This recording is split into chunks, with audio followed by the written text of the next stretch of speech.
All right, guys, so today let's talk about firing our weapon from the position 2 from our draw stroke. All right.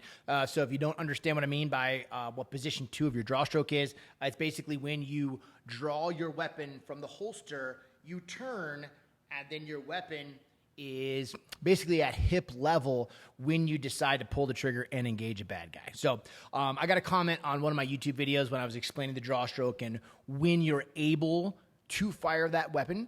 And I had someone that disagreed with me, which is fine. It's good.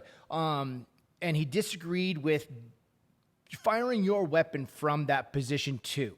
The reason that they disagreed was that the round accountability isn't there, and that you need to be accountable for every round out of your weapon because, attorneys attached to everyone, all that good stuff. So I do agree with that, okay? I do agree.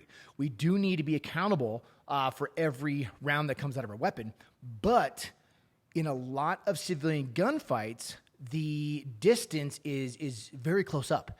If you look at the FBI stats, your average civilian gunfight happens within 3 yards. That's really close.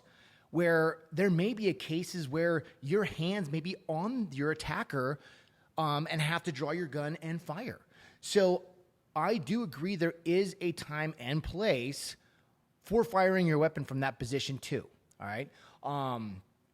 Again, like I said, pushing the attacker away, or someone is running at you. And we see this all the time in our force on force with our UTM rounds, is that a lot of times we do the Tueller Drill. So we start with a person 25 yards away, and they start running. And once they start their movement at you, you draw your weapon and you try to fire on them. We see over and over again that the shooter can't get their weapon to full extension to shoot. The attacker's already on top of them, and they have to shoot from that position too. All right. So yeah, just wanted to cover that with you guys today on when you should be firing from that position too and clear this up. Is that, yes, if someone is still 10 yards away from you, 15 yards away from you, no, you're not going to fire from the hip from that position too. The position 2 should only be used in close encounters where okay, that person's right in front of you, there's meat in front of muzzle, and you're able to get those rounds on target because they're so close to you. Okay, so, and I'll end with this, is that if you're not including shooting from position 2 into your training, start, all right?